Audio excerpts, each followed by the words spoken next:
We're going to shift to Geoffrey Coram. Geoffrey, you have about 5 to 7 minutes to introduce yourself, and then we'll do a couple of questions. Hi, good evening, and thank you, Kathy, and the Reading Town Democratic Committee for organizing tonight's event. Thank you, RCTV, for broadcasting it, and thank you to the voters tuning in to get informed. My name is Geoffrey Coram. My wife and I moved to Reading 20 years ago after I finished my PhD in electrical engineering at MIT. We were looking for a home close to my job at Analog Devices in Wilmington and chose Reading primarily for its schools. Our 2 daughters have gone through the Reading public school system. Our elder is attending college remotely, and our younger is a senior at Reading Memorial High School this year. I have already served on the school committee. I was selected for an interim position in February 2019.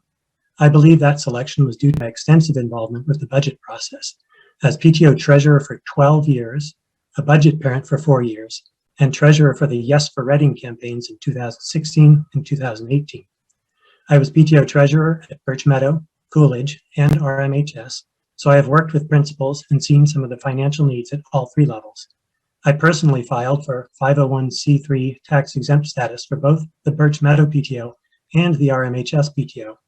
Neither organization had previously filed the required IRS forms, so I filed the back tax returns and successfully appealed late fines that had accumulated over $11,000 for Birch Meadow. I continued to help the Birch Meadow PTO. I've prepared every Form 990 that's been filed, but I let them, in particular Christopher's wife, know that I would be resigning from this position to run for school committee. These experiences will help me assess the school department budget if I'm elected. The most significant action during my tenure on school committee was a vote to ratify the selection of Dr. Jennifer Stice as Director of Student Services. She presented herself as a collaborative administrator, and I believe her first year and a half on the job has fulfilled that promise. Her recommendation to add the special education literacy coach to the budget for next year fills a clear need for the district. I look forward to working with Dr. Stice to further address special education needs. Another experience I personally found valuable was Metco Advocacy Day on Beacon Hill, which took place during my short time on school committee. I joined a delegation from Reading and Boston that met with Reading's state representatives to convey the message that Reading supports the Metco program. I will take similar actions to support the students of Reading Public Schools if I am elected. Although my children thrived in the RPS system, I understand and appreciate that other students have different experiences.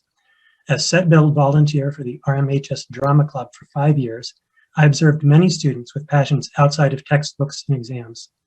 Evaluation metrics have to go beyond MCAS. I have seen different perspectives on student success in the documentaries Race to Nowhere and Most Likely to Succeed. The latter showed a school with a strong project-based curriculum. RMHS juniors get a taste of this with real-world problem solving, which I was privileged to observe as a judge last year. I look forward to meeting RPS's new superintendent, Thomas Milchewski. I believe my experiences and insight would be a valuable resource during his transition into the district. The Reading Public Schools have done an excellent job of educating my daughters, and I would like to help ensure that excellence for current and future students. I hope you will give me the opportunity to continue supporting the Reading Public Schools and the children of our town as a member of the school committee. I would appreciate one of your 2 votes in the Reading Town election for school committee on April 6th. Thank you. Thank you, Geoffrey. It's good to get to know you a bit. Couple of questions for you. I'd like you to think also about the question of what we may have learned from this past year of doing school that could be taken with us as we move into a maybe back to normal future. Sure, I certainly echo Sean's comments about the collaboration methods that the teachers in town have found. And I think we've also learned some things about what students can do on their own and at home, and what things really need to be done in person in the classrooms. The other thing, I think, along with the collaboration, there's various, field trips or events that we can do and attend virtually. I know that I've been able to go to a lot more, concerts that are, broadcast virtually, and book readings and that sort of thing, where instead of having to drive into the Harvard bookstore or someplace in Boston, that I could log in remotely from home, right after dinner, just pop right up. So are there, activities and things like that that we can take more advantage of that don't require us, sending the kids on a bus somewhere. Some of those things are still valuable, but some of the things that would be valuable are not something that we can get on a bus to go visit, and it would be valuable to allow those things keep using the Zoom technology that we've all become so familiar with this year. We have indeed. If you could advocate for one initiative, new or existing, that you think would benefit the most possible Reading students, what would that initiative be? I think I would have to echo Sean's comments again there on the full day kindergarten. My actually kids went to half day, and that was fine for them. But I think just the way that the educational standards and things have changed, that's the thing that Reading most needs as a single initiative to benefit, essentially all of the kids, those at least that start and that don't move in midway, but start in the district, that full day kindergarten option for all of them would benefit the most students. Thank you.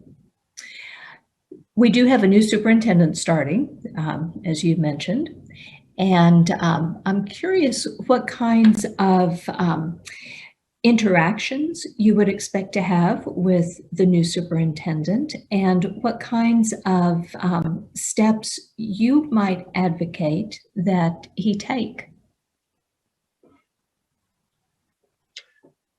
Sure. Actually, at the high school PTO meeting just last night, it was teased that we're hoping to get Tom Milishevsky to join the next PTO meeting in May. So I would certainly hope that he would, join all of the PTO meetings briefly to introduce himself at each of the schools. I know the school committee periodically does a retreat over the summer where they really get to know each other in a much more relaxed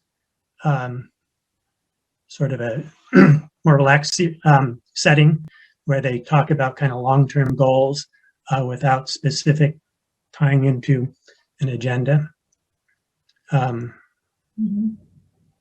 Yeah, and I would hope that he would, get together with us and share some of his visions and some of his experiences that he would like us to know about. Okay, thank you. And I think we've got time to just squeeze in one quick one here.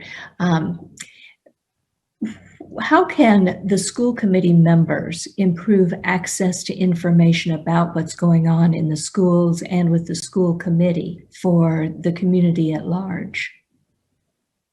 Yeah, that came up actually in one of my meet and greets. How do we keep connected to people who don't have kids in the school system now? And that's people, who don't have children, or even I've heard some parents of students who are in out-of-district placements also don't get the newsletters. I mean, the superintendent puts out a newsletter, and most, I think, of the principals put out a weekly newsletter. And it seems like there ought to be a way to let other people, other than the parents in the school, sign up for those newsletters to get informed about what's going on in the school. If your kid is in an out-of-district placement, maybe you'd still like to know about the Halloween party or the book fair or something that's going on at the elementary school. And certainly, adults in the community should be aware of the concerts and drama productions that are put on at the high school and the sporting events that, can we get them, involved with, some kind of a newsletter that they could sign up for so they don't have to go actively search for it. And the other thing I'd really like to see is a redesign of the school committee website. I think there's a menu item that says School Committee Packets 2018 as a top level menu item. You go in there and in a couple of clicks, and you're like, wait, why is this still here?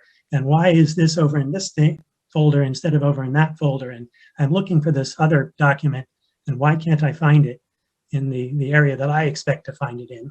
And sometimes you'll find that that's put in by a human resources person put in a volunteer policy under human resource policies, which makes sense from her standpoint, but not from the parent volunteer standpoint. So we need to look at the website in terms of who's accessing the information and how would they expect to find it.